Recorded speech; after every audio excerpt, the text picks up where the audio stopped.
नमस्कार दोस्तों, आज की हमारी कहानी अलीगढ़ के एक गांव गंगरौल में रहने वाले मोनू की है। तो चलिए अब यह कहानी मोनू के नजरिए से सुनते हैं। कहानी शुरू करने से पहले अगर आप हमारे साथ नए जुड़े हैं तो चैनल को सब्सक्राइब कर लीजिए ताकि हमारी हर अगली कहानी सीधे आप तक पहुंच सके। और अब बिना किसी देरी के चलिए आज की इस खौफनाक कहानी की शुरुआत करते हैं। दोस्तों, मेरा नाम मोनू है और मैं अलीगढ़ के पास में मौजूद एक गांव गंगरौल का रहने वाला हूं। आज जो डरावनी कहानी मैं आप लोगों को सुनाने जा रहा हूं, वह मेरे जीवन में घटी एक बहुत ही भयंकर और डरावनी घटना के बारे में है। दरअसल ये बात उस वक्त की है जब मैं अपने गांव से 5 किलोमीटर दूर दूसरे गांव में अपनी 10वीं की पढ़ाई करने के लिए जाया करता था। उस वक्त जिस रास्ते से मैं मेरे गांव से दूसरे गांव में जाता था, उस रास्ते पर ही एक पुरानी बंद पड़ी हुई फैक्ट्री आती थी। जब कभी भी मैं उस फैक्ट्री के सामने से गुजरता था तो उस फैक्ट्री को देखकर मुझे अजीब सा महसूस होता था। मैं हर बार उस फैक्ट्री के सामने 2 से 4 मिनट रुककर उसको बड़े ही गौर से देखा करता था। दिखने में वह फैक्ट्री काफी ज्यादा बड़ी दिखाई देती थी। बाहर से थोड़ा बहुत जो कुछ भी दिखता था उससे फैक्ट्री के अंदर बड़ी बड़ी मशीनें रखी हुई थी। लेकिन अब तक उन मशीनों पर काफी ज्यादा जंग लग चुकी थी क्योंकि वह फैक्ट्री काफी समय से वहां पर बंद पड़ी हुई थी। मुझे यह बात बिल्कुल भी समझ में नहीं आ रही थी कि आखिर इतनी बड़ी फैक्ट्री होने के बावजूद भी वह बंद क्यों पड़ी हुई है। दरअसल जब से मैं पैदा हुआ था तभी से वह फैक्ट्री बंद पड़ी हुई थी। आज उस फैक्ट्री को बंद हुए लगभग 22 से 25 साल हो चुके थे, लेकिन आज तक भी मुझे इस बात का पता नहीं चल पाया था कि आखिर उस फैक्ट्री के बंद होने के पीछे की वजह क्या थी। लेकिन उस वक्त मैं इतना ज्यादा बड़ा भी नहीं हुआ था कि इन सब बातों की तह तक जा सकूं। उस वक्त मैं सिर्फ 10वीं क्लास में ही पढ़ाई कर रहा था, लेकिन मेरे गांव में जो सरकारी स्कूल थी वह सिर्फ 8वीं क्लास तक की ही थी। इसी वजह से मुझे मेरे गांव के बगल में ही एक दूसरे गांव में अपनी आगे की पढ़ाई करने के लिए जाना पड़ता था, क्योंकि उस गांव में जो स्कूल थी वह 12वीं क्लास तक की थी। इसी वजह से मेरे साथ साथ मेरे गांव के जो बाकी के लड़के और लड़कियां थीं, वे भी उस बगल वाले गांव के स्कूल में पढ़ने के लिए जाया करते थे। अब धीरे धीरे ऐसे ही वक्त गुजरता गया और कब मैंने 12वीं क्लास पास कर ली इस बात का पता ही नहीं चला। लेकिन वक्त के गुजरने के साथ साथ ही अब मेरे सिर पर जिम्मेदारियों का बोझ आने वाला था, क्योंकि मेरे जो पिताजी थे वह रिक्शा चलाकर हमारे घर का खर्चा चलाया करते थे। लेकिन जो रिक्शा था वह भी कोई मोटर वाला रिक्शा नहीं था, बल्कि एक साइकिल वाला रिक्शा था।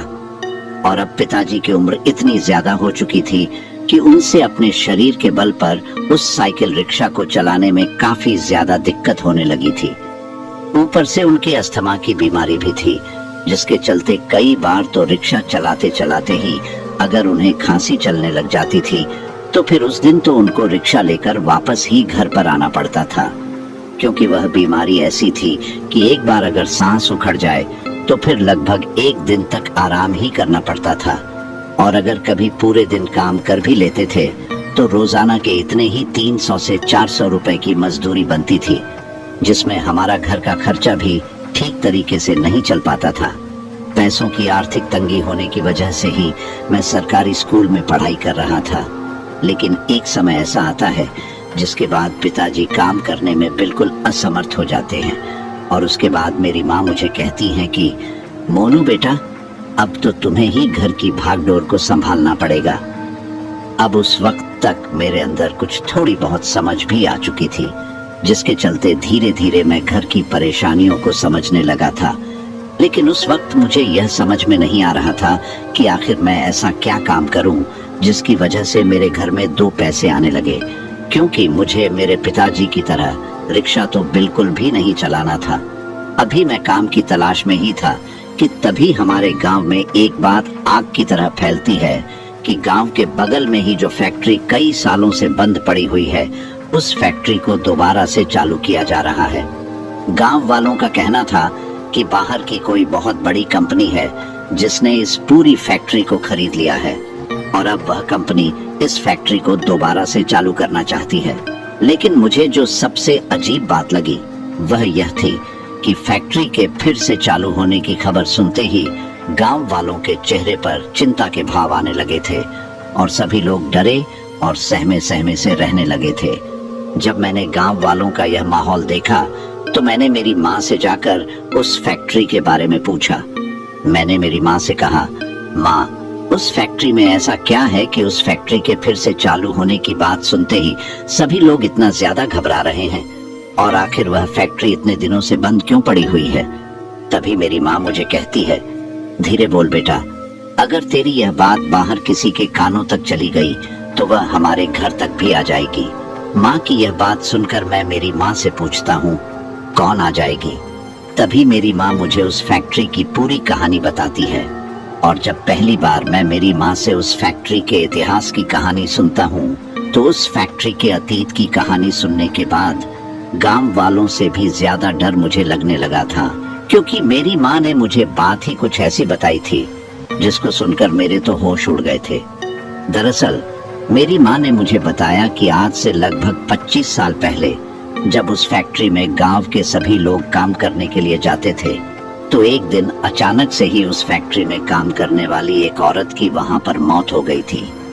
लेकिन जिस तरीके से उसकी मौत हुई थी वह काफी ज्यादा दर्दनाक और भयानक थी, क्योंकि उस औरत का एक हाथ फैक्ट्री की मशीन में आ गया था और वह औरत पूरी की पूरी ही मशीन के अंदर पीसकर मर गई थी।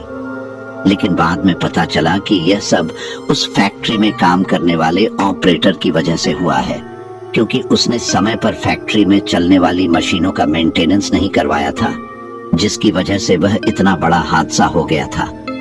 लेकिन फिर फैक्ट्री के मालिक के द्वारा उस औरत के घर वालों को काफी ज्यादा पैसे देकर उस मामले को वहीं पर दबा दिया गया और फैक्ट्री में फिर से काम चलने लगा। लेकिन वह हादसा होने के बाद गांव से जो भी लोग फैक्ट्री में काम करने के लिए जाते थे उनके मन में एक डर बैठ गया था, और जो भी कोई मशीन चलाता था वह बड़े ही ध्यान से मशीन चलाता था, क्योंकि सभी के मन में यह डर था कि उस औरत की तरह का ही कोई हादसा फिर से किसी के साथ न हो जाए। लेकिन शायद लोगों का यह डर अब हकीकत में बदलने वाला था, क्योंकि उस औरत के मरने के लगभग 3 महीने बाद ही उस फैक्ट्री में अजीब अजीब तरह की घटनाएं होने लगी थी। रात की शिफ्ट में काम करने वाले लोगों को उस फैक्ट्री के अंदर एक काली परछाई इधर उधर घूमती हुई नजर आने लगी थी। शुरू में तो सब लोगों को सिर्फ परछाई ही घूमती हुई नजर आती थी, लेकिन धीरे धीरे ऐसा दिखाई देने लगा कि फैक्ट्री की 4 दीवारी के बाहर रात के वक्त कोई औरत घूम रही है। लेकिन उन्हें सिर्फ वह औरत घूमती हुई ही दिखाई नहीं देती थी, बल्कि फैक्ट्री के बाहर की तरफ से किसी औरत के बहुत तेज आवाज में चिल्लाने की आवाज भी आती थी। लेकिन जब फैक्ट्री के बाहर की तरफ जाकर लोग देखते थे तो वहां पर कोई भी नहीं होता था। जैसे ही लोग वापस आकर अपने काम पर लग जाते थे तो फिर से उन्हें फैक्ट्री के बाहर से किसी के चलने की आवाज सुनाई देती थी, और उस वक्त वह आवाज कुछ इस तरह की आती थी जैसे किसी ने अपने पैरों में मोटी मोटी पायल पहन रखी हो, क्योंकि उस वक्त सभी लोगों को पायल की छन छन की आवाज सुनाई देती थी। अब इस तरह के हादसे होते होते एक बार फैक्ट्री में काम करने वाले एक आदमी को ही जिस औरत की मौत हुई थी उस औरत की आत्मा उस फैक्ट्री में दिखाई देती है। उस वक्त तक उसने एक काफी डरावना रूप ले लिया था। उस औरत की आत्मा को देखते ही वह आदमी फैक्ट्री में काफी ज्यादा शोर मचा देता है और डर के मारे घबराकर उसी वक्त अपने घर पर भाग जाता है। लेकिन फिर धीरे धीरे फैक्ट्री में कुछ अनहोनी होने लगी थी। जिस तरीके से वह औरत उस मशीन के अंदर पीसकर मरी थी, उसी तरीके से कभी किसी का मशीन में हाथ आ जाता था तो कभी किसी के पैर पर बहुत भारी और वजनदार चीज गिर जाती थी। धीरे धीरे इसी तरह के हादसे होने लगे थे। अब गांव के लोगों में यह बात फैल गई थी कि उस औरत की आत्मा उस फैक्ट्री में लौट आई है और वह अपनी मौत का बदला उस फैक्ट्री में काम करने वाले सभी लोगों से ले रही है। जैसे ही यह बात गांव में फैलती है तो गांव के सभी लोग उस फैक्ट्री में काम करने जाना बंद कर देते हैं। लेकिन गांव के कुछ लोग ऐसे थे जिनके पास उस फैक्ट्री में जाकर काम करने के अलावा और कोई भी दूसरा रोजगार नहीं था। अब पहले गांव के जितने लोग फैक्ट्री में काम करने के लिए जाते थे वे सभी लोग घर पर रहने लगे थे। सिर्फ 20 से 25 लोग ऐसे थे जिनके पास और कोई भी दूसरा काम नहीं था, तो वे लोग उस फैक्ट्री में काम करने के लिए जाते थे। लेकिन एक दिन अचानक वे सारे के सारे लोग ही फैक्ट्री में मरे हुए पाए गए थे और उनकी लाश फैक्ट्री में जिस हालत में मिली थी, उस हालत को देखकर सभी लोगों की रूह कांप गई थी, क्योंकि सभी लोग बिल्कुल उसी तरीके से एक मशीन के अंदर पीस कर मरे थे जिस तरीके से वह औरत मरी थी। अब इतने सारे लोगों का इस तरीके से एक साथ किसी हादसे का शिकार होना बिल्कुल भी संभव नहीं था। उस चीज को देखकर गांव के सभी लोगों का यही कहना था कि यह सब उस आत्मा का ही किया धरा है। इसी वजह से अब फैक्ट्री में कोई भी मजदूर काम करने के लिए तैयार नहीं था। मजदूरों की कमी के चलते धीरे धीरे वह फैक्ट्री बंद हो गई। फैक्ट्री के मालिक ने गांव के बाहर से भी कई मजदूर लोगों को काम पर लाने की कोशिश की, लेकिन 1-2 दिन काम करते ही वे लोग भी यहाँ से भाग जाते थे, क्योंकि दिन के वक्त काम करने वाले लोगों के साथ तो कुछ न कुछ अनहोनी हो जाती थी और रात की शिफ्ट में काम करने वाले लोगों को उस औरत के चिल्लाने की अजीब अजीब तरह की आवाजें सुनाई देती थी, जिससे वे लोग काफी ज्यादा डर जाते थे। और इसी वजह से आज तक भी वह फैक्ट्री इस तरीके से बंद पड़ी हुई है। लेकिन गांव के लोगों का कहना है कि आज भी उस औरत की आत्मा उस फैक्ट्री में काम करने के लिए आती है, क्योंकि रात के वक्त जब कोई भी उस फैक्ट्री के बगल से गुजरता है तो उसे उस फैक्ट्री के अंदर से उन मशीनों के चलने की आवाज सुनाई देती है। और गांव के कुछ लोगों का तो कहना है कि उन्होंने अपनी आंखों से ही उस फैक्ट्री के अंदर पड़ी हुई जंग लगी हुई उन मशीनों को चलते हुए देखा है और उस फैक्ट्री के अंदर एक साया भी इधर उधर भटकता रहता है, जो शायद उस औरत की ही आत्मा है। अब मेरी माँ के मुंह से यह कहानी सुनकर मैं भी काफी ज्यादा डर जाता हूँ। लेकिन तभी जो कंपनी उस फैक्ट्री को फिर से चालू करवाना चाह रही थी, उसने फैक्ट्री के सबसे नजदीक वाले सभी गांवों में इस चीज का प्रचार करवाया कि उस फैक्ट्री की रखवाली के लिए एक सिक्योरिटी गार्ड की जरूरत है। गांव का जो कोई भी आदमी इस नौकरी को करना चाहेगा, उसको महीने के 30,000 दिए जाएंगे। अब कंपनी वालों ने एक सिक्योरिटी गार्ड की इतनी ज्यादा तनख्वाह इसलिए रखी थी क्योंकि कंपनी को भी इस बात का अच्छी तरीके से पता था कि वह फैक्ट्री किस वजह से वहां पर बंद हुई थी। लेकिन अब वह लोगों को पैसों का लालच देकर उस फैक्ट्री को फिर से चालू करवाना चाहती थी और सबसे पहले उसने सिक्योरिटी गार्ड के लिए इतने ज्यादा पैसे का ऐलान किया था। लेकिन गांव में कोई भी आदमी पैसों के लालच में उस काम को करने के लिए तैयार नहीं था। पर मेरे घर की जो आर्थिक स्थिति थी वह दिन ब दिन बदतर होती जा रही थी। एक वक्त ऐसा आ चुका था कि पिताजी की बीमारी की दवाइयां लाने की तो दूर की बात थी, बल्कि हमारे पास तो 2 वक्त का खाना भी नहीं था। इसी वजह से मैं अपनी माँ और बाबूजी को बताए बिना उस फैक्ट्री के मालिक से बात करके वह सिक्योरिटी गार्ड की नौकरी करने के लिए हाँ कह देता हूँ, क्योंकि मुझे किसी भी हालत में पैसे चाहिए थे। लेकिन जैसे ही मैंने उस फैक्ट्री के मालिक को सिक्योरिटी गार्ड की नौकरी करने के लिए हाँ कहा, तो उसने मुझसे कहा, देखो मैं तुम्हारी 5,000 तनख्वाह और बढ़ाकर दे सकता हूँ, लेकिन तुम्हें रात के वक्त भी फैक्ट्री में चौकीदारी करनी होगी, क्योंकि तुम्हारे अलावा कोई भी आदमी इस फैक्ट्री में काम करने के लिए तैयार नहीं हो रहा है। कुछ दिनों के लिए अगर तुम अकेले इस फैक्ट्री की रखवाली कर लोगे तो फिर धीरे धीरे लोगों के मन से डर निकल जाएगा और लोग सोचेंगे कि एक अकेले इंसान को ही कुछ नहीं हो रहा, तो फिर सभी लोगों के साथ मिलकर काम करने से क्या हो सकता है। इसी वजह से वह मेरी 30,000 की जगह अब 35,000 तनख्वाह करवा देते हैं और मुझसे कहते हैं, अब से तुम्हें दिन और रात के वक्त दोनों टाइम ही इसी फैक्ट्री में चौकीदारी करनी है। तुम्हारा कुछ भी काम नहीं है, बस फैक्ट्री में जो पुराना सामान पड़ा हुआ है उसकी रखवाली करनी है और फैक्ट्री के अंदर गेट के पास हर वक्त सिर्फ कुर्सी डालकर बैठे रहना है।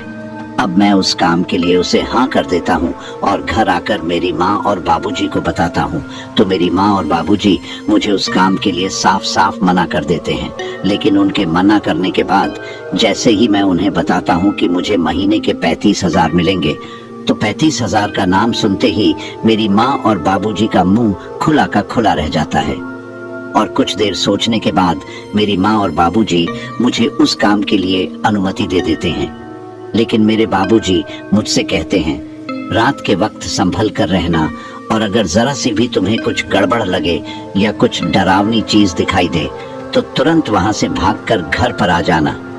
अब जिस दिन से मुझे उस फैक्ट्री में काम पर जाना था, उस दिन से पहले ही मेरी माँ बगल के गांव में ही जो काल भैरव का मंदिर था, वहां से मेरे लिए मंदिर की भभूत लेकर आती है और उसे एक कपड़े में बांधकर मुझे देकर कहती हैं, इसको हमेशा अपने साथ रखना। जो कोई भी डरावनी और बुरी चीज होगी वह इसके रहते तुम्हारे करीब नहीं आ पाएगी। फिर उसके बाद मैं उस फैक्ट्री में काम पर जाना शुरू कर देता हूँ।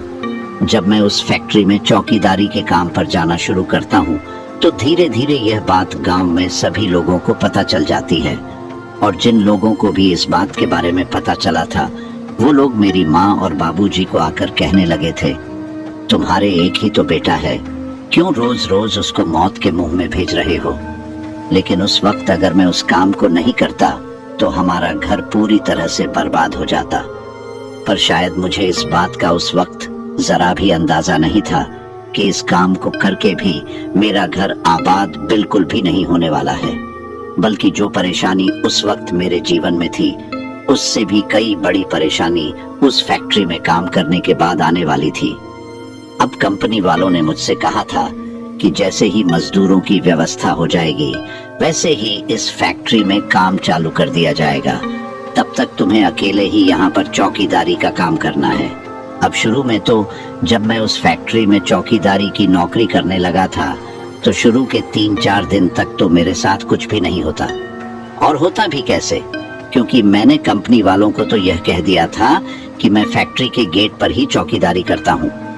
लेकिन शाम ढलने के बाद जैसे ही रात होती थी तो मैं फैक्ट्री के गेट से लगभग 1 किलोमीटर दूर जाकर एक पेड़ के नीचे बैठ जाता था, क्योंकि गांव के लोगों से और मेरी माँ के मुंह से मैंने जो उस फैक्ट्री की डरावनी कहानियां सुनी थी, उन कहानियों की वजह से मुझे रात के वक्त उस फैक्ट्री के पास में रुकने से भी डर लगता था। मुझे लगा कि मैं इसी तरीके से अपनी नाइट ड्यूटी कर लूंगा और किसी को पता भी नहीं चलेगा। लेकिन फिर पता नहीं कैसे एक दिन अचानक से ही मेरे पास उस कंपनी वाले का फोन आता है और वह मुझसे कहता है, मुझे पता चला है कि तुम रात के वक्त नाइट ड्यूटी ठीक तरीके से नहीं कर रहे हो। तुम 9 बजे बाद ही फैक्ट्री के गेट से गायब रहते हो। अगर तुम्हें नौकरी नहीं करनी है तो तुम बता सकते हो, तुम्हारी जगह हम किसी और को रख लेंगे। अब उस वक्त मैं उस आदमी से तो ये कह देता हूँ कि मैं ठीक तरीके से आगे से काम कर लूंगा, लेकिन उसका फोन कटने के बाद मेरे दिमाग में यह सवाल उठता है कि इसको इस बात का कैसे पता चला कि मैं रात के वक्त फैक्ट्री के गेट से दूर चला जाता हूँ। लेकिन उस दिन के बाद मेरे मन में मेरी नौकरी जाने का भी डर बैठ गया था। इसी वजह से जिस दिन उस आदमी का मेरे पास फोन आया था, उस दिन रात के वक्त मैं वहीं फैक्ट्री के गेट पर ही रुक जाता हूँ। अब फैक्ट्री के मालिक के द्वारा फैक्ट्री के गेट के अंदर मेरे लिए एक छोटा सा लकड़ी का ऑफिस बनवा दिया गया था, जिसके अंदर मुझे एक कुर्सी दे दी गई थी जिस पर मुझे बैठे रहना था। लेकिन मैं कभी भी उस फैक्ट्री के गेट के अंदर नहीं जाता था, बल्कि पूरी रात उस फैक्ट्री के गेट के बाहर ही चक्कर लगाता रहता था। अब 4-5 दिन तक तो मैंने उस फैक्ट्री के बाहर ठीक वैसे ही चक्कर लगाए, लेकिन एक दिन अचानक से ही जब मैं उस फैक्ट्री के बाहर चक्कर लगा रहा था तो मौसम खराब होने लगा और थोड़ी ही देर में बारिश आने लगी। अब बारिश से अपने आप को बचाने के चक्कर में मैं उस फैक्ट्री का गेट खोलकर मेरे लिए जो लकड़ी का छोटा सा ऑफिस बनाया गया था उस ऑफिस के अंदर चला जाता हूँ। वह जो लकड़ी का ऑफिस था वह गेट के अंदर बिल्कुल गेट के पास ही था। अब मैं उस छोटे से लकड़ी के ऑफिस में जाकर खुद को बारिश से बचाने के चक्कर में कुर्सी पर बैठ जाता हूँ। अब उस वक्त वह बारिश जो हो रही थी उसे देखकर ऐसा बिल्कुल भी नहीं लग रहा था कि यह बारिश आज पूरी रात रुकने वाली है। इसी वजह से मैं लगातार एक टकटकी लगाए हुए उस कुर्सी पर बैठा बैठा उस फैक्ट्री की तरफ देख रहा था। अभी मैं उस फैक्ट्री की तरफ देख ही रहा था कि तभी मुझे दिखाई देता है कि एक औरत फैक्ट्री के अंदर से बाहर की तरफ आ रही है। लेकिन जिस वक्त वह उस फैक्ट्री से बाहर की तरफ आ रही थी उस वक्त मुझे उसका चेहरा बिल्कुल भी दिखाई नहीं दे रहा था। अभी मैं ठीक तरीके से उसका चेहरा देख पाता, उससे पहले ही वह फैक्ट्री के बाहर आकर वापस से फैक्ट्री के अंदर जो मशीन रखी हुई थी उसकी तरफ जाने लगती है। अब इतनी रात को किसी अकेली औरत को फैक्ट्री में घूमते हुए देखकर मेरे मन में अजीब अजीब तरह के ख्याल आने लगते हैं और मैं मेरे मन में सोचने लगता हूँ कि कहीं यह उसी औरत की आत्मा तो नहीं है जिसके बारे में मैंने मेरी माँ से कहानी सुनी थी। लेकिन इस चीज के साथ साथ गांव में एक और चीज हो रही थी कि गांव के लोग रात के वक्त चोरी छुपे फैक्ट्री से लोहे का बहुत सा कीमती सामान उठाकर ले जाते थे और फिर उसको बेच देते थे। इस चीज का धीरे धीरे मुझे भी पता चल चुका था कि फैक्ट्री से सामान चोरी हो रहा है। उस वक्त उस औरत को देखकर मेरे मन में यही ख्याल आता है कि शायद यह कोई सामान चुराने वाली ही औरत है। इसी वजह से मैं बारिश में भीगते हुए ही उस लकड़ी के बने हुए ऑफिस से निकलकर फैक्ट्री के अंदर की तरफ, जहां पर वह मशीनें रखी हुई थी, उस तरफ दौड़कर जाता हूं। अब वह फैक्ट्री अंदर से बिल्कुल सुनसान थी। फैक्ट्री के अंदर जाकर मैं जोर जोर से आवाज लगाता हूं, कौन है यहाँ? लेकिन उस वक्त वहां बारिश की आवाज के अलावा सिर्फ मेरी ही आवाज गूंज रही थी। अब जैसे ही मैं उस फैक्ट्री के अंदर गया तो अंदर जाते ही मुझे उस फैक्ट्री के काफी अंदर की तरफ से किसी औरत के गाने की आवाज सुनाई देती है। वह आवाज कुछ इस तरह की आ रही थी जैसे कोई औरत लोरी सुना रही हो। अब जैसे ही मुझे वह लोरी गाने की आवाज सुनाई देती है तो अचानक से ही पीछे की तरफ से हवा की काफी तेज आवाजें आने लगती हैं। जैसे ही मैं पीछे की तरफ पलट कर देखता हूँ तो मुझे दिखाई देता है कि बाहर का मौसम और भी ज्यादा खराब हो गया है और जो फैक्ट्री के बाहर का बड़ा सा लोहे का गेट था वह अब हवा के झोंकों से इधर उधर अपने आप ही हिलने लगा था। रात के उस घने अंधेरे में फैक्ट्री के उस बड़े लोहे के गेट को अपने आप हिलते हुए देखकर मैं काफी डर गया था। लेकिन अब बाहर की तरफ बारिश इतनी ज्यादा तेज आ रही थी कि मैं उस बारिश में फिर से उस लकड़ी के बने हुए छोटे से ऑफिस तक भी नहीं जा सकता था। अब जिस वक्त मैं फैक्ट्री के अंदर जहां पर खड़ा हुआ था उसके ऊपर तो लोहे की छत लगी हुई थी, जिसकी वजह से वहां पर मैं बारिश में बिल्कुल भी नहीं भीग रहा था। इसी वजह से अब मैं फैक्ट्री में उसी जगह पर खड़ा रहकर बारिश के रुकने का इंतजार करने लगता हूँ। लेकिन जिस वक्त मैं वहां खड़ा हुआ था उस वक्त मुझे बार बार अंदर की तरफ से किसी औरत की गुनगुनाने की आवाज सुनाई दे रही थी। अब मैं बार बार थोड़ा सा अंदर की तरफ जाकर आवाज भी लगा रहा था, कौन है यहाँ? लेकिन मेरी आवाज का कोई जवाब नहीं आ रहा था। तभी मैं सोचता हूँ कि थोड़ा अंदर चलकर ही देखते हैं और उस वक्त पता नहीं मेरे दिमाग में क्या आता है कि मैं उस फैक्ट्री के काफी अंदर की तरफ चला जाता हूँ। उस वक्त मैं इतना अंदर चला गया था कि उस दिन से पहले मैं कभी भी दिन के वक्त भी उस फैक्ट्री में इतना अंदर की तरफ कभी भी नहीं गया था। जैसे जैसे मैं अंदर की तरफ जा रहा था वैसे वैसे ही मुझे वहां पर और भी ज्यादा बड़ी बड़ी मशीनें दिखाई दे रही थी और उन मशीनों के साथ साथ ही मुझे वहां पर कुछ ऐसा दिखाई दे रहा था जिसको देखकर मैं काफी ज्यादा अचंभित भी हो रहा था। दरअसल उस वक्त वहां पर एक कुर्सी और टेबल रखी हुई थी, लेकिन उस कुर्सी और टेबल को देखकर मैं काफी ज्यादा चौंक जाता हूँ, क्योंकि उस कुर्सी और टेबल के ऊपर एक छोटा सा बल्ब लगा हुआ था जो उस वक्त जल रहा था। उस जलते हुए बल्ब को देखकर मैं सोचता हूँ कि बरसात की वजह से पूरे एरिया की लाइट कटी हुई है और फैक्ट्री में यहाँ तो लाइट का कोई कनेक्शन भी नहीं है, तो फिर बिना लाइट के यह बल्ब कैसे जल रहा है? लेकिन उस जलते हुए बल्ब की रोशनी में मुझे दिखाई देता है कि वह जो टेबल और कुर्सी वहां रखी हुई थी वे बिल्कुल साफ थी, यानी कि उन पर एक भी कण धूल का नहीं था। जबकि फैक्ट्री में बाकी का जो भी सामान पड़ा हुआ था, चाहे वह कोई मशीन हो या फिर और कोई चीज, उन सभी पर मोटी मोटी धूल की परत जमी हुई थी। लेकिन उस कुर्सी और टेबल पर बिल्कुल भी धूल नहीं जमी हुई थी। अभी मैं यह सोच ही रहा था कि तभी अचानक से ही बिल्कुल मेरे पीछे से मुझे वह लोरी गाने की आवाज सुनाई देती है। जैसे ही मुझे वह आवाज सुनाई देती है तो मैं पीछे की तरफ पलट कर देखता हूँ और जैसे ही मैं पीछे की तरफ पलट कर देखता हूँ मेरी आंखें फटी की फटी रह जाती हैं और मेरे हाथ पैर डर के मारे थर थर कांपने लगते हैं, क्योंकि उस वक्त मेरे बिल्कुल पीछे वही औरत खड़ी हुई थी जो उस वक्त मुझे दिखाई दे रही थी जब मैं उस लकड़ी के बने हुए छोटे से ऑफिस में से उस औरत को इस फैक्ट्री में घूमते हुए देख रहा था। लेकिन फैक्ट्री के अंदर आते ही यह पता नहीं मेरी आंखों से कहां ओझल हो गई थी। तभी मैं डरते डरते दबी सी आवाज में उससे पूछता हूँ, कौन हो तुम और रात के इस वक्त यहाँ इस फैक्ट्री में क्या कर रही हो? मुझे पता है कि तुम यहाँ पर कोई न कोई सामान चुराने के लिए ही आई हो। उस वक्त जब मैं उससे ये बातें बोल रहा था तो वह मेरी बातों की तरफ बिल्कुल भी ध्यान नहीं दे रही थी।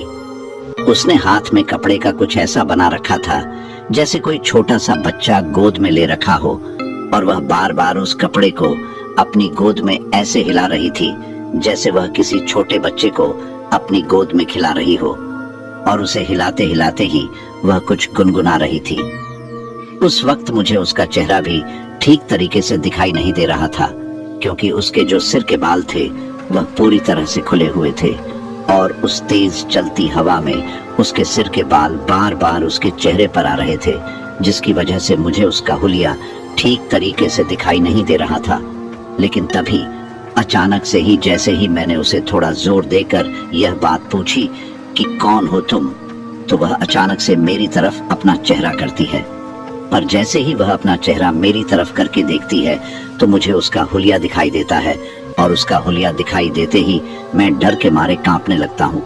उस वक्त एक पल के लिए तो मेरा मन ऐसा हुआ कि मैं यहाँ से भाग जाऊं, लेकिन मैं वहां से चाहकर भी नहीं भाग सकता था, क्योंकि जिस तरफ से भागने का रास्ता था उसी तरफ मेरे सामने वह डरावनी औरत खड़ी हुई थी। लेकिन मेरी तरफ देखते ही अब वह जोर जोर से हंसने लगी थी। उस वक्त उसकी वह हंसी इतनी ज्यादा तीखी थी कि उसकी वह आवाज मेरे कानों में काफी ज्यादा चुभ रही थी। मेरे कानों में चुभने के साथ साथ ही उसकी वह आवाज उस पूरी फैक्ट्री में गूंज रही थी। उसे इस तरीके से पागलों की तरह हंसता हुआ देखकर मैंने रोने का जैसा मुंह बना लिया था, लेकिन अभी मैं कुछ कर पाता उससे पहले ही वह हंसना तो बंद कर देती है और मुझसे कहती है, पागल हो तुम जो आज खुद चलकर अपनी मौत के मुंह में आ गए हो। अब मुझसे यह बात कहते ही वह अचानक से मेरी तरफ गुर्राने लगती है, और गुर्राते गुर्राते ही उसका हुलिया पूरी तरह से बदल जाता है। अब उसका चेहरा मुझे काफी ज्यादा डरावना दिखाई देने लगता है। साथ ही उसकी जो आंखें थी वह धीरे धीरे पूरी तरह से सफेद हो गई थी। साथ ही उसके जो होंठ थे उनसे खून की बूंदें टपकने लगी थी, और उसका जो मुंह का जबड़ा था वह अजीब तरह का हो गया था। साथ ही उसके हाथों की उंगलियों में लंबे लंबे नाखून दिखाई देने लगे थे।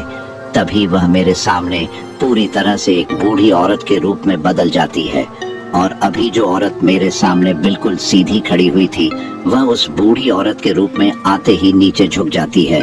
उस वक्त वह इस तरीके से नीचे झुकी हुई थी जैसे कोई अधेड़ उम्र की बूढ़ी औरत झुकी हुई रहती है। नीचे झुके झुके ही उसने उस फैक्ट्री की छत की तरफ अपनी हाथ की उस लंबे नाखून वाली उंगली से इशारा किया।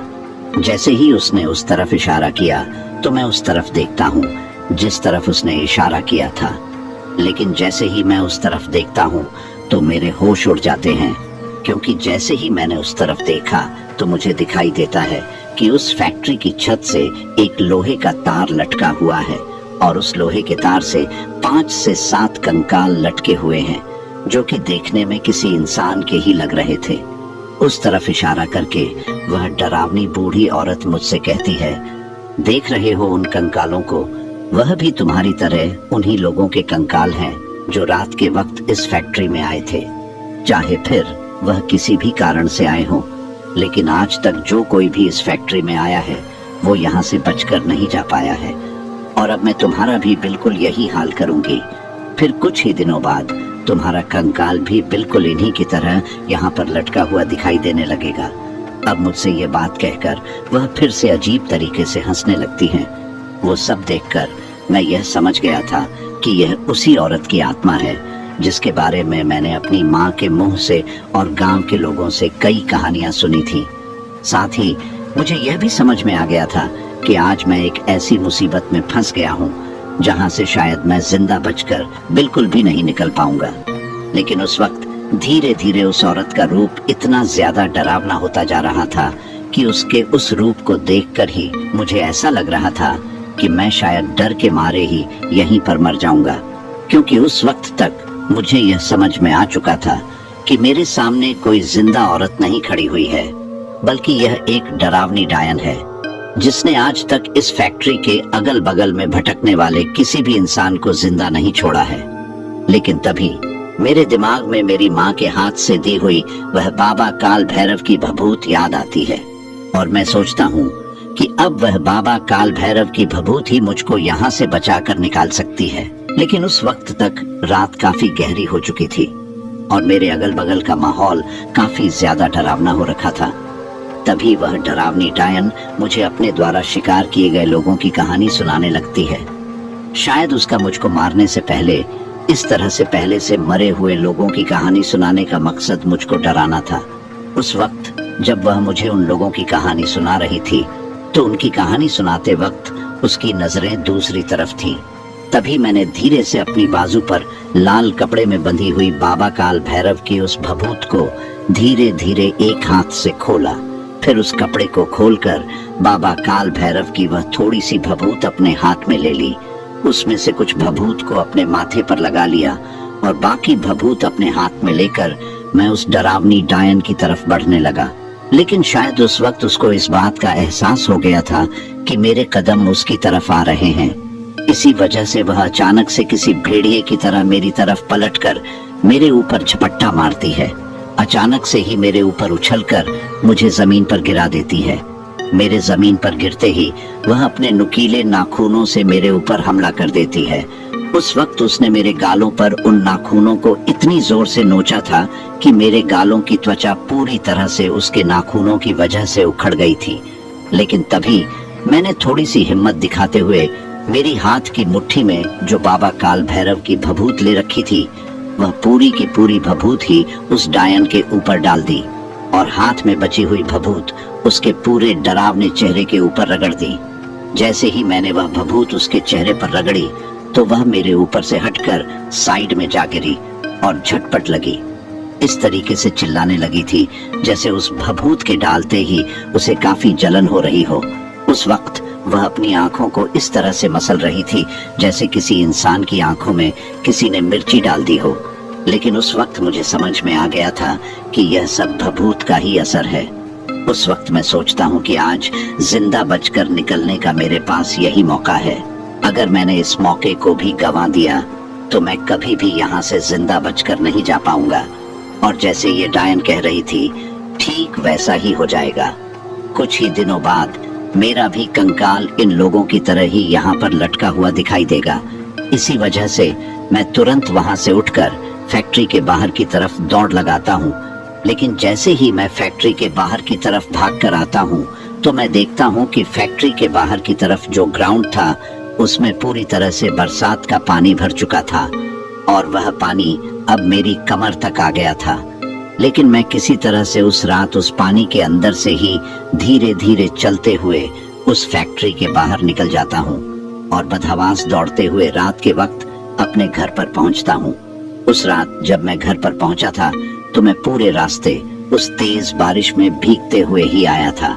लेकिन जब मैं उस तेज बारिश में अपने गांव की तरफ दौड़ रहा था तो गांव की तरफ दौड़ते वक्त भी मुझे मेरे पीछे से उस डायन की चीख सुनाई दे रही थी। उन चीखों को सुनकर मुझे ऐसा लग रहा था कि जैसे वो मेरा पीछा करते हुए मेरे पीछे ही आ रही हो। लेकिन घर पर आते ही मैं मेरे घर का दरवाजा खटखटाने लगता हूँ, पर शायद उस वक्त बारिश की वजह से मेरे घर वालों को दरवाजे के खटखटाने की आवाज सुनाई नहीं दे रही थी।